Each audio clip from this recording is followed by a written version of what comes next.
So, habang nagcha-charge tayo ng cellphone, no, PWD vlog muna, no. So, ngayon po,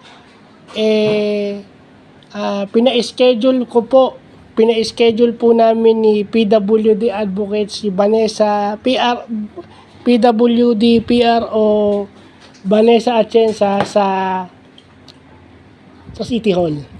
Sa City Hall sa STRH, no. Ang check-up po niya sa neurologist is Thursday 1 PM po, no. So explain ko lang po, no, pag nawala na po yung records nyo, kailangan po kayong matignan ng neurology sa public o private hospital. Para po matignan kayo sa National Center for Mental Health. It's a common procedure po pag wala yung records nyo, kagaya sa Las Piñas District Hospital, no. Kailangan pong matignan muna kayo ng family medicine nila na doctor bago kayo matignan ng specialista o ng neurologist. FM FM po. Family medicine. Kasi may mga ospital na magkasama yung family medicine at saka internal medicine. Ang pinagkaiba po nun, internal medicine is yung tao, individual. Pag sinabing family, buong pamilya. You know, other term for family medicine is internist.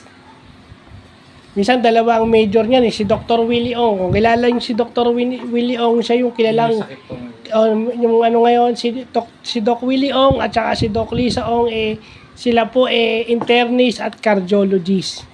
Yan kasi doon sa mga PWD officer na hindi alam yan Baka hindi alam yan Hindi alam talaga, hindi. Kasi minsan nagagalit sa PDAW, doon sa PWD office pag sinabi kailangan muna magpa-doktor. Kailangan talagang dumaan tayo sa procedure para masigurado yung disability natin papasok pa sa PWD classification. Kagaya sa stroke, meron kasing effects ang stroke na hindi agad-agad nakikita. At sinasabi nga nila, with continuous rehabilitation, gumagaling ang stroke. Kaya hindi na nila basta-basta yung pinapayagan. The only problem na nakikita ko is yung socio-economic, di ba? Yun na lang yun.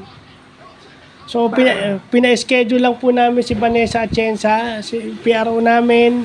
At bukas po, susukatan po si Secretary Roda Bustamante ng kanyang second prosthetic leg, this time under Instalim. Yan. So, salamat po sa mga taga-barangay, kay Sek, kay Exo, kay Cap, kay Consi Dani, sa lahat ng mga taga-barangay Molino to po. So, binablog ko lang po yung ginawa namin ngayon at saka yung gagawin namin bukas. No?